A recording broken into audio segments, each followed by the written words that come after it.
here? Man, I don't pay you for this shit. I know. He does. Come on, let's go. Check it out, player. Bruh, you light me up. Yes, sir. Yeah. Yes, sir. Right? Paying good, too. Get back to work. Yes, sir. Excuse me? Where in the fuck do you think you're going?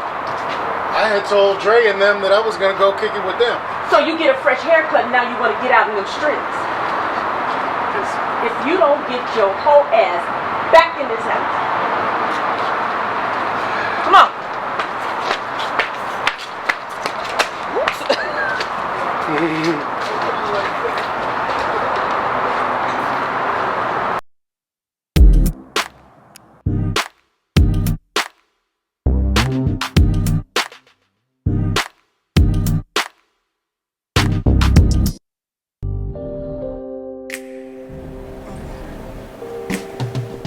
Mr. and Mrs. Burgess, what can I get for you? 2 cups of your finest Capilla coffee, please. We're celebrating. Oh, really? What's the special occasion? Great news. We just closed on the brick building across the street. And we got it for a steal, didn't we, honey? That's fantastic. You know, that place has been sitting empty for a long time now. Did you decide what kind of business you're going to put there? We sure did. And it was all Brenda's idea. Uh-huh. What's that? Looks like it says cop. It says Kopi. So, Like the coffee. you guys aren't going to put a coffee shop right across the street, are you? Oh, no, We're calling it Caffeine, Cafe, and Boutique. Caffeinated Cafe? You just described a coffee shop. So you're going to put a coffee shop directly across the street from our coffee shop? Well, yes, we are, but just in a sense. It was all Brenda's idea here, of course. But the twist is that our plan is to sell high-end coffees and teas, but in a much more upscale boutique-style environment. Right? You don't think that having 2 boutique coffee shops on this intersection is too much?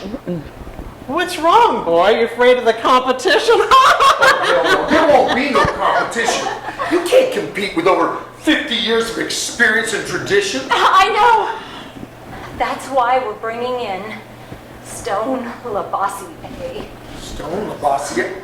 You know Stone? Of course I do.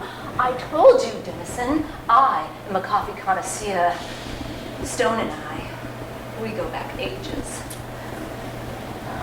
Who's Stone Labossiere? No, Stone Labossiere is he's a black apron coffee connoisseur. He practically invented the Coffee Academy of the Americans. Well, anyway, thank you very much for the coffees. We appreciate it.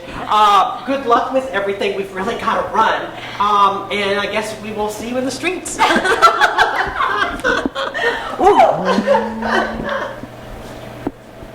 Hey, Jackson. Yes. You know why they build sidewalks? No, not offhand. Why? Because these motherfucking streets aren't for everyone. Touche.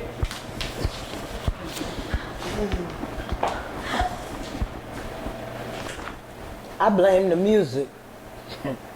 You see, these people are the first and second MTV generation. They grew up listening to Run DMC and Aerosmith and watching movies like Boys in the Hood and 16 Candles. They ain't no stranger to African American culture. It's just that their warped perception of African American culture is just a series of Hollywood stereotypes. Yep. These white people that came to the brutal realization that they can no longer afford to live in the neighborhoods that they grew up in. So what do? They buy a house in the only part of the city where they can afford to buy a house, the ghetto. And what do they do once they get here? They do what colonizers do. They take up all the natural resources, like your customers, and then they proceed to try their hardest to turn Oak Park into an exact replica of the places they just left. These colonizers do.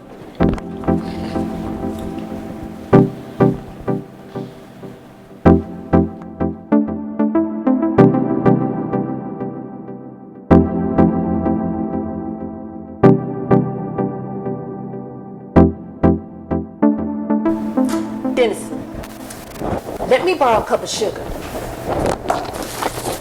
Ooh, you got 3 eggs and some cheese I can borrow too? And I'm gonna need 2 cups of flour, some nutmeg, paprika, salt, pepper, and a bowl. Anything else? Yeah, now mix that shit together, bake that at 325 degrees, and I'll be back in 30 minutes. Well, excuse you, bitch. Step aside, meager bitch. Who you calling a bitch? You in them 3 for $16 stretch pants. In them Dollar Tree flip-flops, that's who.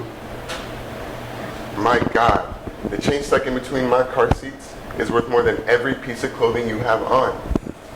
You musty, dusty, crusty, alleyway guppy hood rat. Dennison, you gonna let this RuPaul cosplayer disrespect me in our shop? Our shop? You ain't made my quiche yet, nigga. It's technically my quiche. I know my rights. Once you loan that shit to me, it's mine. You work for me now, right now. Make my fucking quiche. Well, how do you intend to pay me for my services? I'll offer you some coochie, but you don't know what to do with all this. What, call animal control? Fuck you, punk. Get out of my shop. Get Don't out. make me call Bacon over here. You know, you tell Bacon that he can't get his hair cut when Andre is on the clock. That's okay by me. I like a raggedy looking nigga anyway. Oh, get out. Okay, you're done. Get out of here.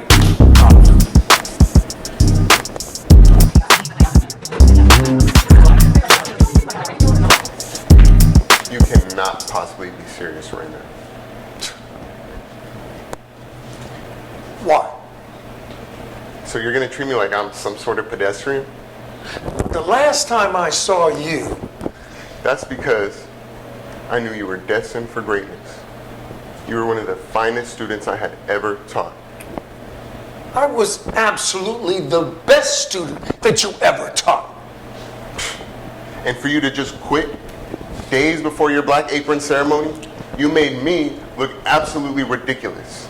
You walked in here with a cape on. You make yourself look ridiculous. Your problem is, aside from your obvious lack in taste, is that you couldn't see the greatness within yourself. Listen, I had other priorities other than just trying to be famous. A slave to duty? How noble.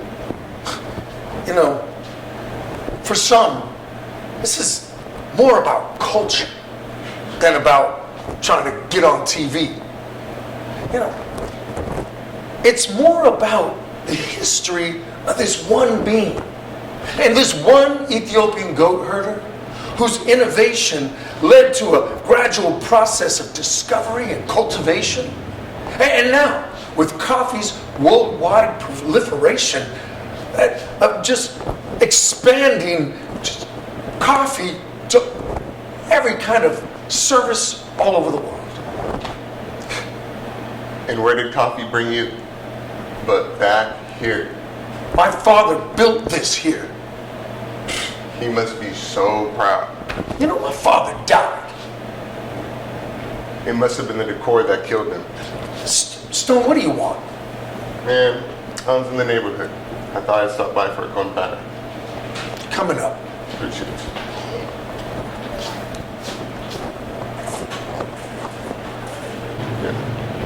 I didn't know you were doing Stone Bossier.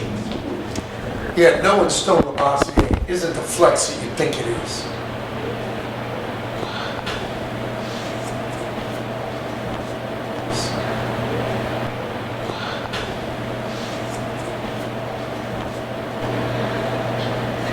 Stone, there you are. I've been looking all over for you. And look at you. You found it. A stone. I need you. Across the street, the contractors are deciding on where exactly to place the Nuova Seminary. Can I recommend you put it back on the truck And then what? and give up on this crazy dream of a cafe, or whatever the fuck you plan on calling it? Why? And the only thing you will accomplish is the loss of $30,000 to $50,000 a year while driving Denison out of business and costing this community a coffee shop that has been serving his neighbors since before you were born.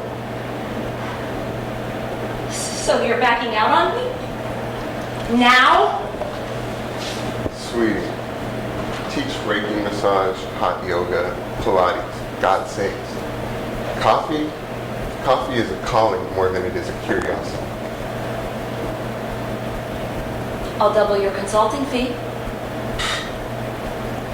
Darling,